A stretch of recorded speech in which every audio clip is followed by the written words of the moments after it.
Hello everyone, welcome back to my channel. आज का video ITR यानी इनकम टैक्स रिटर्न की ऑनलाइन फाइलिंग पर आधारित है। यह वीडियो मैं दो पार्ट में बना रही हूँ। फर्स्ट पार्ट में हम स्टार्टिंग से लेकर schedule and schedule related question वाला पार्ट कवर करेंगे। इस वीडियो में हम जानेंगे कि आईटीआर 2 को ऑनलाइन कैसे भरना है।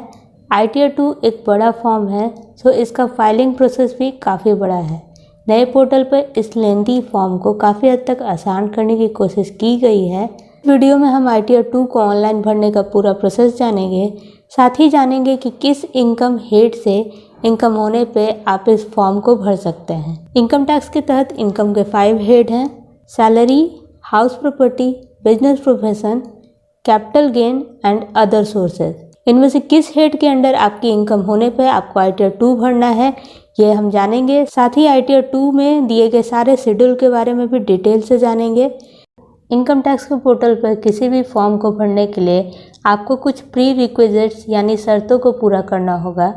सबसे पहले आपका पोर्टल पर रजिस्टर होना ज़रूरी है और आपके पास एक valid user ID and password भी होना चाहिए। इसके साथ ही आपके पैन का जो स्टेटस है वो एक्टिव होना चाहिए। आपका पैन आधार से लिंक होना चाहिए। कम से कम एक बैंक अकाउंट का प्री वैलिडेटेड एंड रिफंड के लिए नॉमिनेटेड होना भी ज़रूरी है। बैंक अकाउंट को प्री वैलिडेट कैसे करना है उस पर मैंने वीडियो बना रखा है। उस वीडियो का लिंक मैंने आई बटन में दे दिया है। आप आई बटन पर क्लिक करके उस वीडियो को देख सकते हैं। इसके साथ ही एक वैलिड मोबाइल नंबर का Aadhaar, e filing portal and bank में रजिस्टर्ड होना भी ज़रूरी है। अगर आप इन सारी शर्तों को पूरा कर रहे हैं तो आप अपना फाइलिंग का प्रोसेस स्टार्ट कर सकते हैं। चलिए अब जानते हैं कि कौन से टैक्स पेयर आईटीआर 2 को फाइल करने के लिए एलिजिबल होते हैं। आईटीआर 2 उन individual and Hindu undivided family पे एप्लीकेबल है जिनकी बिजनेस एंड प्रोफेशन हेड से कोई इनकम नहीं होती है। इसके साथ ही वो टैक्स पेयर जो कि आईटीआर 1 को फाइल करने के लिए एलिजिबल नहीं है वो भी आईटीआर 2 को फाइल कर सकते हैं। किसी टैक्स पेयर की इनकम 50 लाख रुपीज़ से कम या 50 लाख रुपीज़ से ज़्यादा होने पर वो आईटीआर 2 को भर सकता है। जो टैक्स पेयर आईटीआर 1 को फाइल नहीं कर सकते हैं वो आईटीआर 2 को फाइल कर सकते हैं। यहाँ लिस्ट दी हुई है कि कौन से टैक्स पेयर आईटीआर 1 को नहीं भर सकते हैं। इस लिस्ट में मेंशन पर्सन आईटीआर 1 को फाइल नहीं कर सकते हैं। अगर आप जानना चाहते हैं कि कौन से टैक्स पेयर आईटीआर 1 को भर सकते हैं और आईटीआर 1 को भरने का पूरा प्रोसेस क्या है, तो उस पर मैंने वीडियो बना रखा है। उस वीडियो को देखने के लिए आपको आई बटन पर क्लिक करना होगा। आप किसी कंपनी के डायरेक्टर हैं तो आप आईटीआर 1 को फाइल नहीं कर सकते हैं। इसके साथ ही प्रीवियस ईयर के दौरान अगर आपने अनलिस्टेड इक्विटी शेयर में इन्वेस्ट किया है तो भी आप आईटीआर 1 को फाइल नहीं कर सकते हैं और आप आईटीआर 2 को फाइल करने के लिए एलिजिबल हो सकते हैं। इंडिया के बाहर आपके पास एसेट्स होने पर आप आईटीआर 1 को फाइल नहीं कर सकते हैं। इसके साथ ही इंडिया के बाहर अगर किसी पर्सन के पास साइनिंग अथॉरिटी है तो भी वो आईटीआर 1 को फाइल नहीं कर सकता है। इंडिया के बाहर अगर आपको किसी भी सोर्स से इनकम हो रही है तो आप आईटीआर 2 को फाइल करने के लिए एलिजिबल हो सकते हैं, बट आप आईटीआर 1 को फाइल नहीं कर सकते हैं। साथ ही सेक्शन 194(n) के अंडर अगर कोई टैक्स डिडक्ट हुआ है तो भी आप आईटीआर 1 को फाइल नहीं कर सकते हैं। पेमेंट या डिडक्शन ईएसओपी पे डिफर होने पर भी आप आईटीआर 1 को फाइल नहीं कर सकते हैं। लास्ट कंडीशन के अनुसार बाउथ फॉरवर्ड लॉसेस होने, लॉस किसी भी हेड ऑफ इनकम का है तो भी आप आईटीआर 1 को फाइल नहीं कर सकते हैं। इसके साथ ही कैपिटल गेन और एक से ज़्यादा हाउस प्रॉपर्टी से इनकम होने पर भी आप इस फॉर्म को भर सकते हैं। इनकम टैक्स के पोर्टल पर किसी भी आईटीआर को फाइल करने के लिए आपको सबसे पहले लॉगिन पर क्लिक करना होगा। इसके बाद लॉगिन आईडी एंड पासवर्ड डाल के आपको पोर्टल पर लॉगिन कर लेना है। लॉगिन करने के बाद आपको अपने डैशबोर्ड पे ही असेसमेंट ईयर 2021-22 के रिटर्न को फाइल करने के लिए फाइल नाउ का ऑप्शन मिल जाएगा। यहाँ पर आपको ये ऑप्शन नहीं दिख रहा हो तो आपको ई फाइल वाले टैब पे जाना है। यहाँ पर आपको इनकम टैक्स रिटर्न वाले टैब पे जाकर फाइल इनकम टैक्स रिटर्न वाले ऑप्शन पर क्लिक करना है। इस पर क्लिक करते ही आपका फाइलिंग प्रोसीजर स्टार्ट हो जाएगा। इस पेज पे आपको अपना असेसमेंट ईयर चूज करना है जो कि करंट असेसमेंट ईयर 2021-22 है। इसके बाद आपको मोड ऑफ फाइलिंग जिसमें ऑनलाइन एंड ऑफलाइन दिया हुआ है उसमें से सेलेक्ट करना है। यह वीडियो आईटीआर 2 की ऑनलाइन फाइलिंग पे बेस्ड है तो यहाँ पर हम मोड ऑफ फाइलिंग में ऑनलाइन को सेलेक्ट कर लेंगे। नेक्स्ट हमें एक नोट दिख रहा है जिसमें यह बताया गया है कि आप अपने आईटीआर के टाइप को बाद में सेलेक्ट कर सकते हैं। अब हमारा कंटिन्यू वाला टैब इनेबल हो गया है, इस पर क्लिक करेंगे। हम यहाँ पे एक fresh income tax return file करने वाले हैं, सो स्टार्ट न्यू फाइलिंग पे क्लिक करेंगे। इसके बाद आपको अपना स्टेटस चूज़ करना है। यहाँ पर मेरा स्टेटस ऑटोमेटिकली सेलेक्ट हो चुका है। लास्ट ईयर के डेटा के हिसाब से इनकम टैक्स डिपार्टमेंट ने मेरा स्टेटस प्री सेलेक्ट कर दिया है। अगर इसमें कोई चेंजेस करना है तो आप इसे कर सकते हैं। यहाँ पर आप देख रहे हैं कि मेरा इंडिविजुअल स्टेटस सिलेक्टेड है, बट फिर भी मेरा कंटिन्यू का टैब इनेबल नहीं हुआ है। एक बार अदर्स पर क्लिक करेंगे, फिर इंडिविजुअल पर क्लिक करेंगे तो ये हमारा इनेबल हो चुका है। अगेन हमें कंटिन्यू पर क्लिक करना है। अगर आप डिसाइड नहीं कर पा रहे हैं कि कौन सा इनकम टैक्स रिटर्न आपको भरना है तो आप इस प्रोसीड वाले बटन पर क्लिक करके इनकम टैक्स डिपार्टमेंट द्वारा दी गई हेल्प का फ़ायदा उठा सकते हैं। बट हम ITR 2 को फाइल करने वाले हैं, सो यहाँ से हम ITR 2 को सिलेक्ट कर लेंगे। पोर्टल पे आप ITR 1 से लेकर ITR 4 तक को ऑनलाइन फिल कर सकते हैं। यहाँ पे आपको ITR 7 का भी ऑप्शन दिख रहा है, बट ये अभी इनेबल नहीं हुआ है। हम यहाँ से ITR 2 को सिलेक्ट कर लेंगे, देन प्रोसीड विद ITR 2 पर क्लिक करेंगे।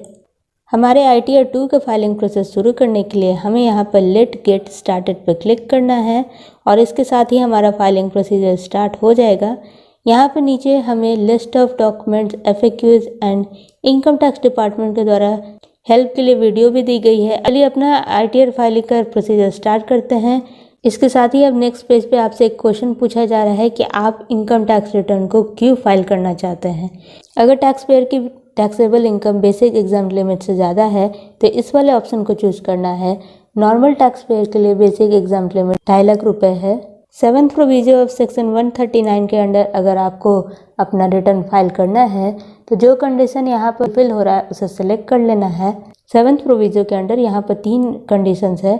इस सेक्शन के अंडर प्रीवियस ईयर के दौरान करंट अकाउंट में 1 करोड़ से ज़्यादा रुपए डिपॉजिट होने पे इस वाले ऑप्शन को आपको चूज़ करना है। सेकंड कंडीशन में आपने अपने या किसी और के फॉरेन टूर के लिए 2 लाख रुपए से ज़्यादा खर्च किए हैं तो आपको इस वाले कंडीशन को ऐड कर लेना है। लास्ट कंडीशन के अकॉर्डिंग आपको प्रीवियस ईयर के दौरान 1 लाख रुपए से अधिक इलेक्ट्रिसिटी बिल का कंजम्पशन होने पे आपको इस वाले ऑप्शन को चूज़ करना है। ऊपर दिए गए किसी भी रीज़न को आप सेटिस्फाइड नहीं करते हैं तो आप अदर्स को चूज़ कर सकते हैं।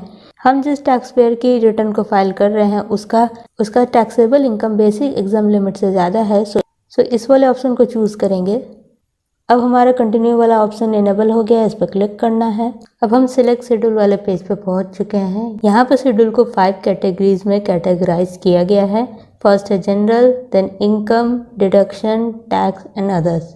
ITR 2 एक बड़ा फॉर्म है, सो नए फॉर्म में आपको अपने पे एप्लीकेबल शेड्यूल को सिलेक्ट करने की सुविधा दी गई है। सबसे पहले हमारे सामने जनरल कैटेगरी है, इसमें 2 शेड्यूल हैं। फर्स्ट है schedule part A, general information. यह शेड्यूल मैंडेटरी है, सो ये ऑटोमेटिकली सिलेक्टेड है।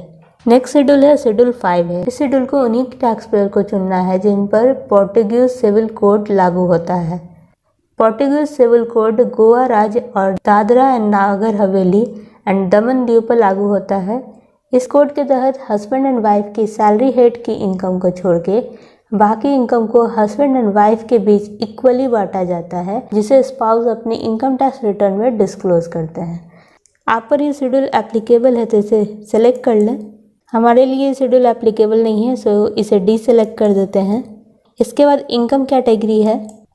इनकम हेड के अंडर जो सबसे पहला शेड्यूल है वो है schedule salary. Schedule house property. आपकी हाउस प्रॉपर्टी से इनकम है तो आप इस शेड्यूल को भी सिलेक्ट कर सकते हैं। साथ ही यहाँ पर आप ये भी मेंशन कर सकते हैं कि आपकी कितनी हाउस प्रॉपर्टी से इनकम है। अगर आपकी मोर देन 1 हाउस प्रॉपर्टी से इनकम है तो इसे सिलेक्ट कर लेंगे। इसके साथ ही आपका ये शेड्यूल सेलेक्ट हो जाएगा और आप पर शेड्यूल हाउस प्रॉपर्टी एप्लीकेबल हो जाएगा। नेक्स्ट शेड्यूल है schedule capital gain. Share, mutual fund या फिर किसी भी सिक्योरिटी को बेचने या ट्रांसफर करने पे इस शेड्यूल में शामिल होगा। लैंड बिल्डिंग या फिर किसी भी अन्य प्रॉपर्टी सेल पर भी ये शेड्यूल एप्लीकेबल होगा।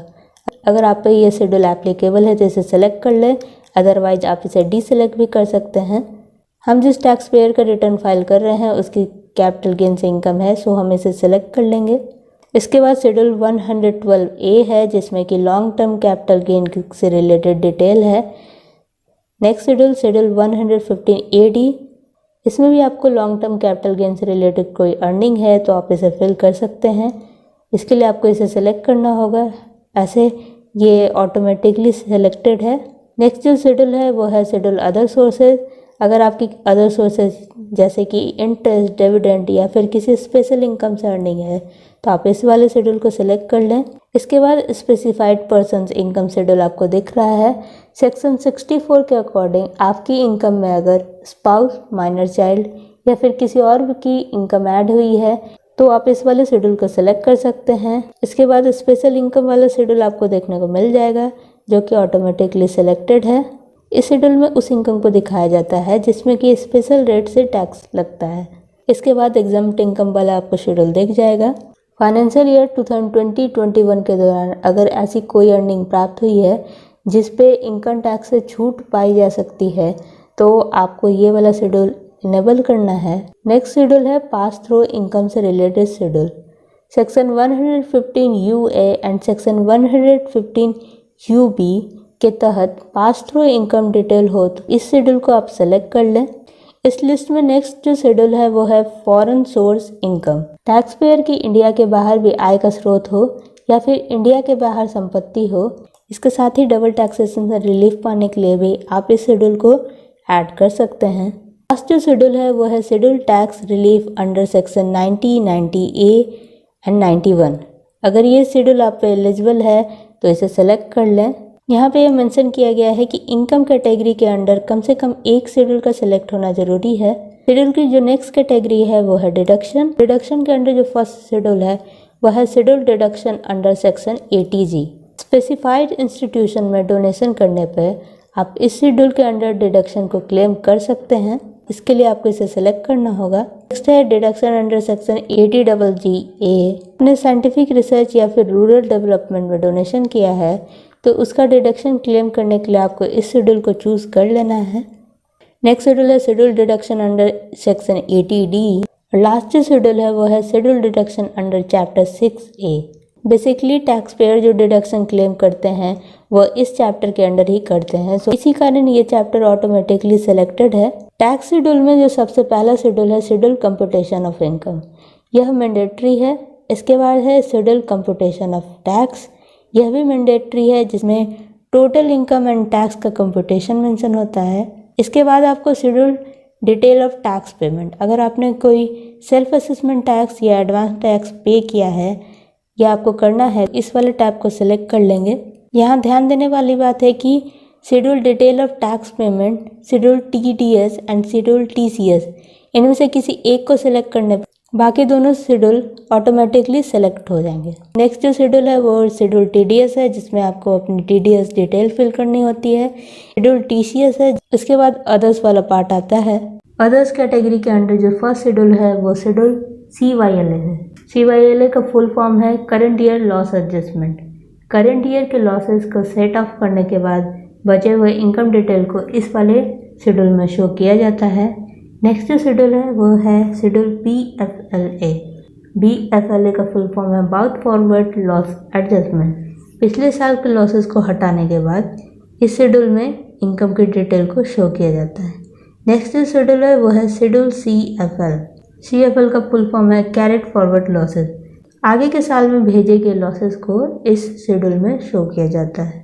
नेक्स्ट जो शेड्यूल है वो है शेड्यूल फॉरेन एसेट्स, कि इंडिया के बाहर किसी सोर्स से इनकम है या फिर कि इंडिया के बाहर एसेट्स है या फिर आप डबल टैक्सेशन का रिलीफ पाना चाहते हैं तो आप इस वाले ऑप्शन को चूज कर लें। इसके बाद शेड्यूल AMT आता है जिसमें competition of AMT payable under section 115JC इसका डिटेल होता है। नेक्स्ट जो शेड्यूल है वो है शेड्यूल AMTC। इसमें सेक्शन 115JD के अंडर टैक्स क्रेडिट के कंपटीशन को शो किया जाता है। लास्ट जो शेड्यूल है वो है schedule assets and liability. 50 lakh रुपए से ज़्यादा इनकम होने पर यह शेड्यूल मैंडेटरी है। टैक्स पेयर को अपनी चल एवं अचल संपत्ति और लायबिलिटीज़ की पूरी डिटेल इस शेड्यूल में भरना होता है। यहाँ यह ध्यान देना है कि इस शेड्यूल के अंडर उसी एसेट्स एंड लायबिलिटी को शो किया जाता है जो कि इंडिया के अंडर लोकेटेड हो। अगर आप पर यह शेड्यूल एप्लीकेबल है तो इसे यस कर लें। इस तरह डिटेल में हमने सारे शेड्यूल को देख लिया और सारे शेड्यूल की कैटेगरी को भी देख लिया है। रिटर्न की फाइलिंग के समय आप पर जो भी शेड्यूल एप्लीकेबल हो बस उसे ही सेलेक्ट करें। कंटिन्यू पर क्लिक करेंगे। कंटिन्यू पर क्लिक करने पर आपको बताया जाएगा कि ये जो भी इंफॉर्मेशन फर्निश की गई है और जो भी शेड्यूल सेलेक्ट किए गए हैं वो टैक्स पेयर द्वारा मेंशन इंफॉर्मेशन के आधार पर किए गए हैं, जिन्हें इनेबल और डिसेबल किया जा सकता है। अगर टैक्स पेयर चाहे तो एडिशनल शेड्यूल को भी ऐड कर सकता है। इसे कंटिन्यू कर देना है। कंटिन्यू करने के बाद आप यहाँ पर देख सकते हैं कि हमने टोटल 19 शेड्यूल को सिलेक्ट किया है और शेड्यूल के सिलेक्शन के आधार पर हमें कुछ क्वेश्चंस का आंसर देना है। इसके लिए हमें कंटिन्यू पर क्लिक करना होगा। आप चाहे तो क्वेश्चन को स्किप करके अपना फाइलिंग प्रोसेस शुरू कर सकते हैं, बट यह ध्यान रखना होगा कि जब आप रिटर्न फाइल करेंगे तो इन क्वेश्चंस को फिर से आपसे पूछा जाएगा, यानी किसी भी हालत में आप इन क्वेश्चंस को स्किप नहीं कर सकते हैं, आपको इनका जवाब देना ही होगा। हम क्वेश्चन का जवाब देते हुए अपना फाइलिंग प्रोसेस कंटिन्यू करते हैं। फर्स्ट जो क्वेश्चन है वो जनरल इन्फॉर्मेशन से रिलेटेड है। अगर आपने सेक्शन 115 BAC के अंडर न्यू टैक्स रेजिम को ऑप्ट किया है यानी अपनाया है तो आप इसे यस कर सकते हैं, अदरवाइज नो पर क्लिक कर सकते हैं। हमने ओल्ड टैक्स रेजिम को ही अपनाया हुआ है, सो इसे नो कर देंगे। इस क्वेश्चन का हमने जवाब दे दिया है, कंटिन्यू पर क्लिक करेंगे। सेकेंड जो क्वेश्चन है वो सैलरी एग्जम्पशन से रिलेटेड है। यहाँ पूछे गए सारे क्वेश्चन सेक्शन 10 के सब सेक्शन से रिलेटेड है। अगर आपने ट्रेवल पर कोई एक्सपेंस इंकर किया है, आप इस सेक्शन के तहत उस अमाउंट को क्लेम कर सकते हैं। इसके लिए आपको यस पर क्लिक करके क्लेम किए जाने वाला अमाउंट को लिख देना है। इसके बाद special compensatory allowance, children education allowance, hostel allowance, अगर इसको क्लेम करना है तो इस वाले ऑप्शन को यस करके यहाँ पर अमाउंट फिल कर दें। नेक्स्ट, अगर आपकी हाउस रेंट अलाउंस से रिलेटेड कोई क्लेम है तो आपको इस वाले ऑप्शन को यस करके यहाँ फिल करना है। इसके बाद लीव ट्रेवल अलाउंस से रिलेटेड आपको कोई एग्जम्पशन क्लेम करना है तो इसे यस करेंगे और अमाउंट को फिल कर लेंगे। इसके बाद अगर आपको सैलरी इनकम के तहत किसी और एग्जम्पशन को क्लेम करना है तो इस वाले ऑप्शन को यस करना है। यहाँ पर आपको एग्जम्पशन का टाइप दिख जाएगा जिसके सामने आपको एग्जम्पशन का अमाउंट फिल कर देना है। हमारी सैलरी एग्जम्पशन से रिलेटेड कोई क्लेम नहीं है तो यहाँ पर हम कुछ भी सिलेक्ट या फिल नहीं करेंगे और कंटिन्यू पर क्लिक करेंगे। इसके बाद डिडक्शन वाला पार्ट आता है। सेक्शन 80C के अंडर आपका कोई डिडक्शन है जिसको आप क्लेम करना चाहते हैं तो इसे यस पे क्लिक करना है। यहाँ पर आप मैक्सिमम 1.5 लाख रुपए तक का ही डिडक्शन पा सकते हैं। एम्प्लॉयर द्वारा सेंट्रल गवर्नमेंट के पेंशन स्कीम में कंट्रीब्यूशन करने पर इस सेक्शन के तहत डिडक्शन मिल जाएगा। नेक्स्ट जो डिडक्शन आप क्लेम कर सकते हैं वो सेक्शन 80D के तहत कर सकते हैं। सेक्शन 80D के तहत किए गए मेडिकल एक्सपेंस को क्लेम किया जा सकता है। नेक्स्ट जो सेक्शन है वो सेक्शन 80E है। इसके अंडर अगर आपने कोई डिडक्शन क्लेम करना है तो उसे यस करें और यहाँ पर डिडक्शन का अमाउंट फिल करना है। इसके बाद 80G के अंडर अगर आपने कोई डोनेशन पेड किया है तो उसके डिडक्शन को क्लेम करने के लिए यहाँ यस पे क्लिक करना है और अमाउंट को फिल कर देना है। उसके बाद सेक्शन 80G के अंडर किसी डिडक्शन को क्लेम करने के लिए इस वाले ऑप्शन को यस कर लें।